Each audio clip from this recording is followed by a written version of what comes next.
Something just happened that Iran's regime swore for decades could never happen. Not a bombing run, not a missile strike, something quieter, and honestly, something far more devastating for the mullahs than another night of airstrikes could ever be. At the exact same time, thousands of miles away in a country most Americans haven't even thought of in months, a completely different piece of this puzzle just clicked into place. And when you put the entire thing together, gang, I promise you, you're going to see something that will absolutely blow your mind. This isn't just a win in a war. This is the moment historians will look back on and say, this is when the entire global order flipped.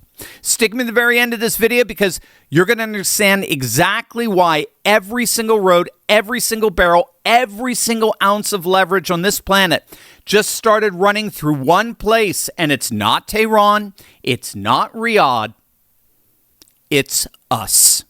Hey gang, it's me, Dr. Steve, your patron professor, here to help you make sense of the madness with breaking news and analysis you're not going to get anywhere else. So you know what to do. Make sure to smack that bell and subscribe button.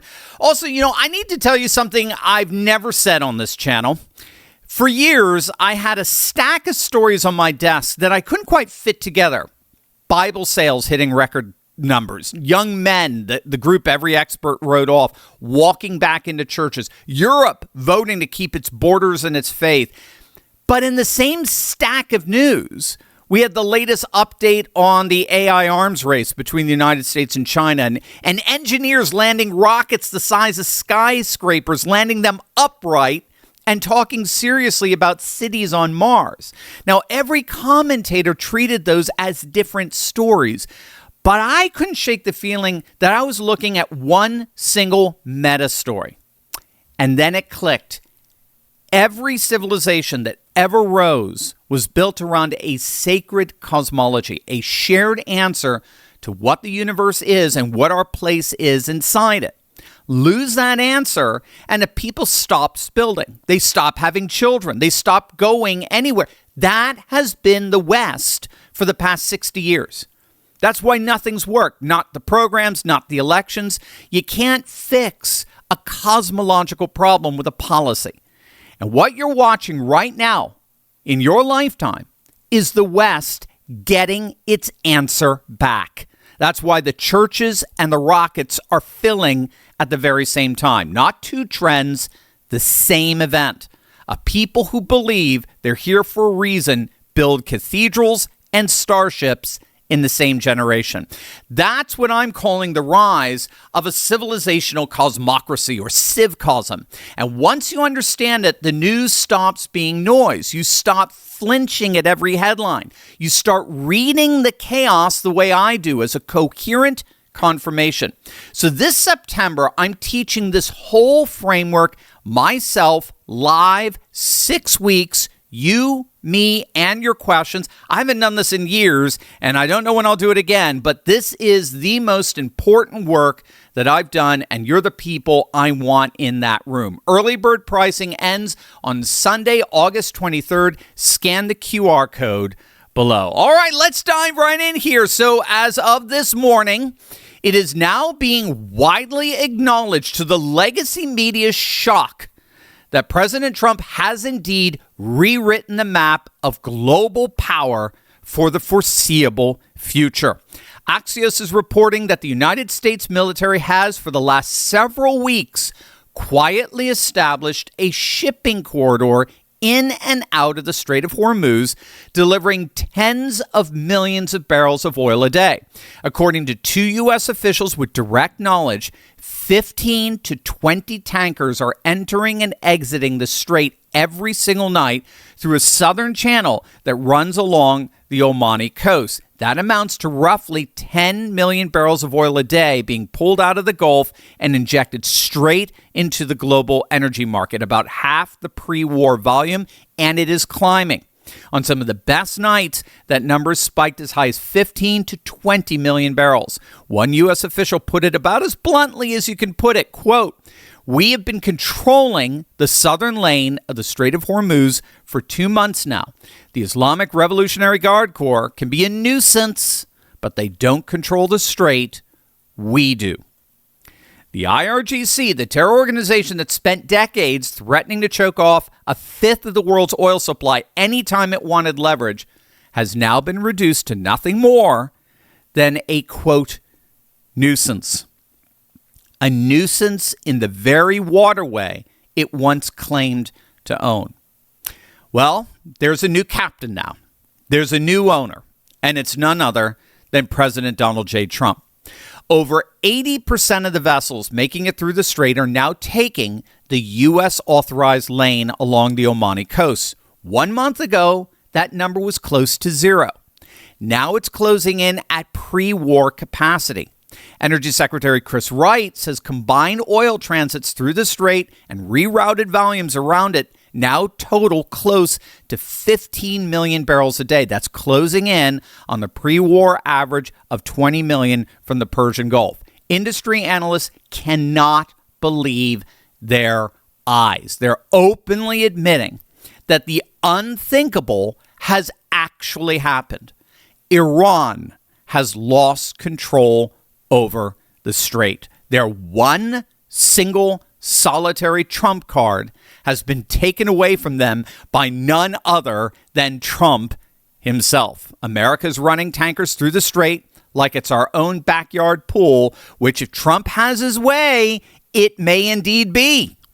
Axios is also reporting that Trump is once again floating the idea of formally declaring the Strait of Hormuz a U.S. territory, arguing that the ongoing American blockade already effectively controls the waterway that carried roughly 20% of the world's oil before the war. And that idea is exactly the key to understanding what's really going on here, which we're going to see in just a moment. But at the very same time all of this is happening, the mass bypass infrastructures in Saudi Arabia and the UAE are operating at full capacity, in effect rendering the Strait of Hormuz almost irrelevant. With Saudi Arabia shipping oil through the Red Sea with their east-west pipeline, and the UAE bypassing Hormuz altogether with its pipeline that goes straight to the Gulf of Oman. So you have the U.S. controlling Hormuz, all the while bypass routes are operating at full capacity. That's pushing oil prices down and relieving pain at the pump all across the world, except, of course, for Iran. While all of this is going on, Trump just dropped an even bigger bomb. This time, it's economic, not military.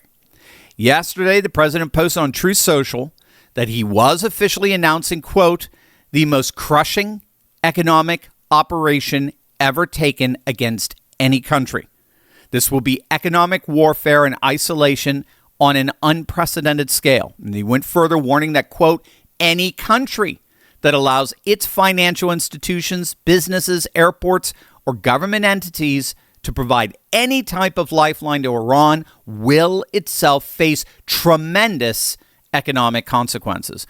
Oil smuggling, swap lines, cash transfers, exchange houses, ship registries, front companies. Trump named every single loophole Iran has been using these last 4 decades to survive, and he said it all stops now. He called it, in his own words, an economic D-Day. Within hours, the UAE suspended all trade, all commercial exchanges, and all financial transactions with Iran, severing one of the regime's most important commercial and financial lifelines. This economic D-Day will inevitably cause China to cut its last remaining lifelines to Iran, and any other state that doesn't want to suffer the economic wrath of the United States has to do the same. Now, here's where it gets truly fascinating, because while all of this is happening in the Persian Gulf, Trump has been quietly building an entirely separate pillar of American energy dominance 8,000 miles away in our own hemisphere. Take a look at this headline. This is from Al Jazeera, no less. They're reporting that Venezuela is now exporting about half of its total oil output directly to the United States. More than 500,000 barrels a day are moving from Venezuela into Gulf Coast refineries out of a national output of about roughly 1 million barrels a day. That represents a near 20% increase in exports for Venezuela this year. So with 500,000 barrels flowing directly into U.S. Gulf Coast refineries for processing and sale, the nation that was once the socialist thorn in our side is now functioning as an extension of the American energy machine around the world. Now, are you seeing why Trump renamed it the Gulf of America? Are you seeing why the Panama Canal was so important to seize during the first week of his presidency, literally the first day of after his inauguration back in January? We're about to step back. And we're going to look at the map, the global map, because this is the frame that ties every one of these stories together in a way that will absolutely blow your mind. But first, as you know, for years, the left has done their best to convince millions of Americans that their real enemy is not big government, it's not crooked politicians, it's not these communist ideologies, but instead, they would have you believe the real enemy is your fellow citizens, particularly rich Americans. Democrats like Elizabeth Warren, AOC, Mayor Mamdani, they want to take money away from rich people and give it to the government, who will, of course, be sure to redistribute it in a fair and ethical way, just like USAID did, right? But what if the question isn't how do we take money from the rich people, but what are the rich doing to get richer, and how can we tap into that? Well, that's the question a good friend of mine, Mark Wilburn, has been asking for nearly 20 years. Mark is the president of Neos Capital and the author of the book, Understanding the Matthew Effect, Unlocking the Mystery Behind Why the Rich Get Richer. Mark is hosting a free live training this coming Thursday and Saturday called the Freedom Trading Summit, where he'll show patriots just like you how to reclaim control of your family's wealth from Wall Street and the government. Mark's stock picks and training have helped listeners not only beat the market, but in some cases 2x, even 3x the market returns. The last time Mark hosted one of these events, we had so much positive feedback from our listeners that we asked if he would do another. People like Bert, who after attending one of these events, went on to make nearly $25,000 on a $70,000 account in just 6 weeks. He even sent over these statements to prove the legacy media is lying and that patriots really are prospering under President Trump. So if you're wondering what you should do to position yourself to prosper in these turbulent times, then click the link below now or go to freeturleyticket.com to reserve your spot. Again, there are 2 live events to choose from, one this Thursday evening and one Saturday morning. Go to freeturleyticket.com right now to reserve your spot. You're going to absolutely love it. For 80 years, the global economy has lived and died by a handful of choke points controlled by various nations. The Strait of Hormuz, controlled by Iran. OPEC, controlled by the Saudis. Venezuelan crude, controlled by Chavista socialist dictators. The Strait of Malacca, controlled by whoever China decides to intimidate that week. What we have to understand is that under Trump, one by one, every single one of those choke points is being neutralized, absorbed, or rerouted through American hands. Hormuz, we're now running our own lane through it, whether Iran likes it or not. They've been effectively rendered inert, so there's literally nothing they can do about it. They can't project power anymore. Venezuela, half its oil now flows directly into American refineries for sale around the world. The Gulf of America is now officially a sovereign American energy territory. You see, it wasn't just a name change. It wasn't just something that affected Google Maps. The Gulf of America is now officially a sovereign American energy territory, in relation to which reasserting American control over the Panama Canal was so central. Oh, and by the way, remind me here, what country is right there in the smack in the middle of this new sovereign American energy territory in the Gulf of America? What country is it? What island is in the...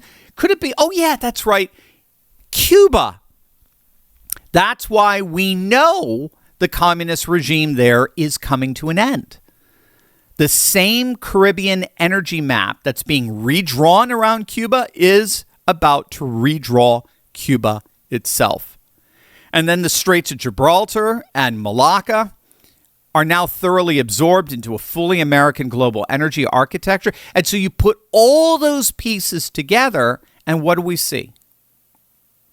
It's just been reported that OPEC's share of global oil production has collapsed from around 50% decades ago to now just 26% of global oil production. And now you have the UAE. They actually just left the cartel entirely after 60 years to chart their own course with full U.S. backing.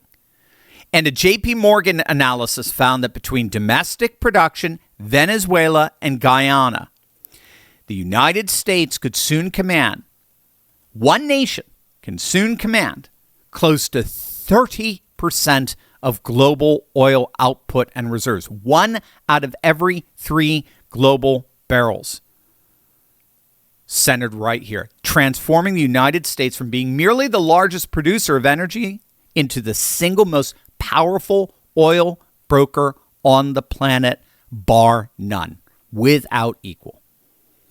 Bottom line, when all is said and done, Trump didn't just destroy OPEC. He has transformed America into the new OPEC. In taking out Iran, Trump completed the last piece in the global puzzle that will, for the foreseeable future, for the rest of this century, place the United States thoroughly at the center of global oil exports, which is exactly what we have been arguing on this channel now for the last 6 months. The legacy media is only now coming to realize this, so make sure to smack that bell and subscribe button. You'll be on the cutting edge of societal evolution, as Rush used to say. Trump isn't just fighting Iran. He's replacing the entire architecture of global energy power with America at the center of it. The old order ran through Riyadh. It ran through Tehran. It ran through OPEC ministers deciding how much the rest of us would pay to fill up our cars. The new order runs through Houston, through the Permian Basin, through the Gulf of America, and absorbing Caracas in the process. Today, the United States produces more oil than Saudi Arabia and Russia combined, and more natural gas than Russia, Iran, and China combined. And here's why this is all just so crucially important. For the rest of the century, whoever controls energy controls leverage. Leverage over China. Leverage over Russia. Leverage over every regime that's ever tried to use oil as a weapon against free nations. When America is the OPEC of the world, when the oil roads of Hormuz, Venezuela, the Gulf of America, and the Panama Canal all ultimately terminate in American ports and American refineries, it means no foreign nation can ever again hold the American economy hostage over a barrel of crude. It means lower long-run energy costs for American families, more manufacturing jobs coming home because energy is cheap and secure here, and a level of strategic independence this country hasn't enjoyed since before World War II. It means that when the last vestiges of the Iranian regime rattles its sabers, or when China threatens Taiwan and the shipping lanes around it, America isn't the nation begging for mercy at the pump. We're the nation everyone else has to come to. That's the kind of civilizational shift that I'm talking about in my book, Civcosm. The old globalist order where energy was a tool used against America is now being replaced by an order where energy is finally, unapologetically, a tool America uses for itself and for its allies. Our grandchildren may indeed look back at 2026 as the year the world's oil map got redrawn for good, with the pen in America's hand. That's the real story behind Hormuz, behind Venezuela, behind the economic D-Day. Not just a war against a rogue regime, but the quiet construction of American energy supremacy for the rest of this century. Before I was ever on your screen, I was your professor. Now I'm stepping back into the classroom live to teach CivCosm myself for the first time in years. This is the closest you'll ever get to sitting in my class, and early bird pricing is only around for a little while longer. Reserve your seat below.